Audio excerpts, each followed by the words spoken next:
नमस्कार, स्वागत आहे तुमचे आमच्या चॅनलमध्ये। आवाज महामुंबईचा, शोध बातमीचा, कौल मनाचा। चला तर मग आमचे चॅनल शेअर करा, लाईक करा आणि सबस्क्राइब करा। धन्यवाद। बेकायदेशीर भंगार व्यवसायावर दादर सागरी पोलिसांची धाड। JSW कंपनीचा 10 लाखांचा चोरीचा स्टील जप्त। नसीम नामक भंगार मालकावर कारवाई होणार का? मुंबई गोवा महामार्गावरील पेण तालुक्यातील जिते गावाजवळ असणाऱ्या आकाशदीप हॉटेलच्या पाठीमागे परप्रांतीयांनी अनधिकृतपणे भंगारचा अड्डा उभारला आहे। या ठिकाणी कंपन्यांचा येणारा माल चोरीद्वारे घेतला जात असल्याची माहिती दादर सागरी पोलीस स्टेशनचे पोलीस निरीक्षक संजय कुमार ब्राह्मणे यांना मिळताच त्यांनी त्या ठिकाणी धाड टाकून JSW कंपनीचा 10 लाखांचा चोरीचा स्टील माल जप्त केला आहे।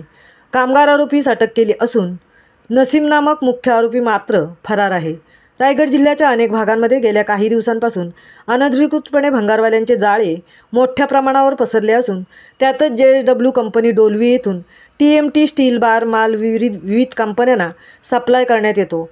असाच ज्योती ट्रान्सपोर्टमधील ट्रेलर MH46 BM 6579 वरील चालक व इतर काही ट्रेलर चालकांनी सदरचा पूर्ण माल विविध कंपन्यांना न पुरवता अंदाजे 15 ते 20 टन मालाचा अपहार करून तो जिते येथील आकाशदीप हॉटेलच्या पाठीमागे मोकळ्या जागी अनधिकृतपणे उभारलेल्या भंगारवाल्यांकडे उतरवले असल्याची माहिती कंपनीचे जनरल मॅनेजर फिर्यादी पंकज कुमार बद्रीप्रसाद अग्रवाल यांनी दादर सागरी पोलीस स्टेशनला दिले असता त्यानुसार तपास करत दादर सागरी पोलीस निरीक्षक संजय कुमार ब्राह्मणे यांनी आपल्या पथकासह सदर भंगारवाल्यांकडे धाड टाकली असता त्या ठिकाणी JSW कंपनीचे 15 ते 20 टनाचे सुमारे 15 ते 20 टन वजनाचे 10 लाख रुपयांचे स्टील बार जप्त करून कामगार आरोपीस अटक केली आहे।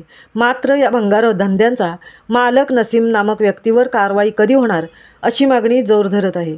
सदर कारवाईमुळे मुंबई गोवा महामार्गावरील अनधिकृतपणे उभारलेल्या भंगारवाल्यांचे धाबे दणाणले आहेत।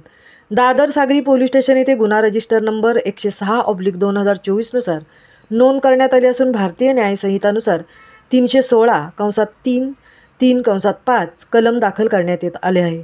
अधिक तपास पोलीस निरीक्षक संजय कुमार ब्राह्मणे हे करत आहेत।